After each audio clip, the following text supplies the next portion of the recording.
आज पूर्वाह्न उपमुख्यमंत्री प्रभाती परिड़ा द्वारा पुरी नरेन्द्र कोण स्थित उत्कल बालाश्रमर अंतेवासी निमंते बहुतल आवासिक गृहर उद्घाटन हो जाए। बहुतल विशिष्ट आवासिक गृहटी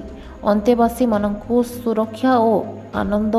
देवा सहित सेमानंकु शिक्षा पाई मनोनिवेश सहायक हेबो बोली उपमुख्यमंत्री श्रीमती परिड़ा आशा व्यक्त करथिले। ए कार्यक्रम में पिपिली विधायक आश्रित पट्टनायक, सत्यवादी विधायक ओम प्रकाश मिश्र, जिलापाल सिद्धार्थ शंकर स्वाई, महिला शिशु विकास विभाग निर्देशका मनीषा बानर्जी, अतिरिक्त जिलापाल प्रशासन शरद चंद्र बेहेरा, उपमुख्यमंत्री व्यक्तिगत सचिव विश्वरंजन रथ, पूर्ति विभाग अधीक्षण जंत्री रश्मिरंजन साहू जोग देथिले। अन्यमानक मध्य जिला समाज कल्याण अधिकारी शर्मिष्ठा होता, जिला शिशु सुरक्षा अधिकारी मनोज कुमार त्रिपाठी, आनुष्ठानिक जत्न सुरक्षा अधिकारी शुभनारायण शतपथी, उत्कल बालाश्रमर अधीक्षक सारंग महापात्र, शिशु कल्याण कमिटीर सदस्य रुधिसुंदर मिश्र, उपेन्द्र विश्वाल, देवजानी हिमांशु, जिला स्तरीय अधिकारी सहित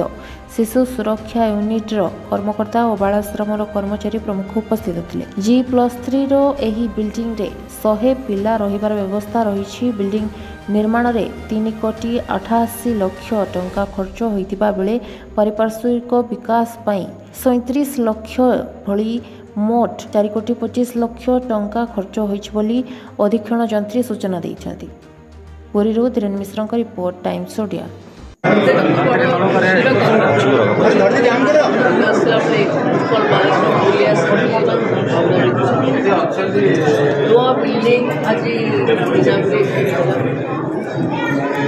प्राय 70% अनाथाश्रम नुआ सेपटे टे वर्षा भी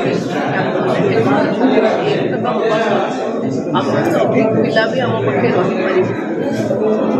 तो बालाश्रम वर्तमान भल पिला भल पाठ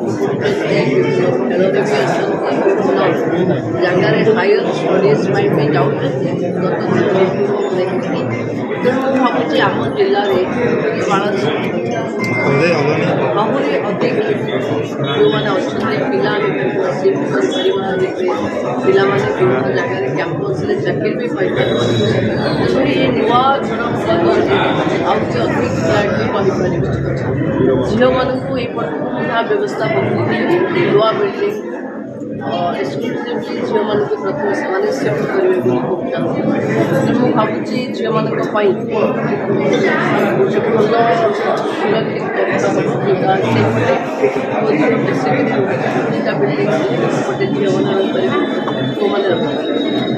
बाकी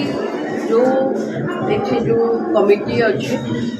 जो मैंने से दिन भी देखुली जहाँ कम कर भावुँ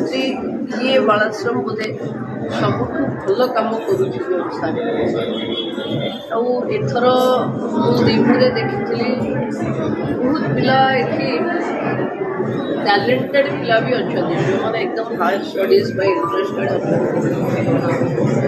कलेक्टर भी अच्छा केमती बालाश्रम पिला उच्च शिक्षा जापर।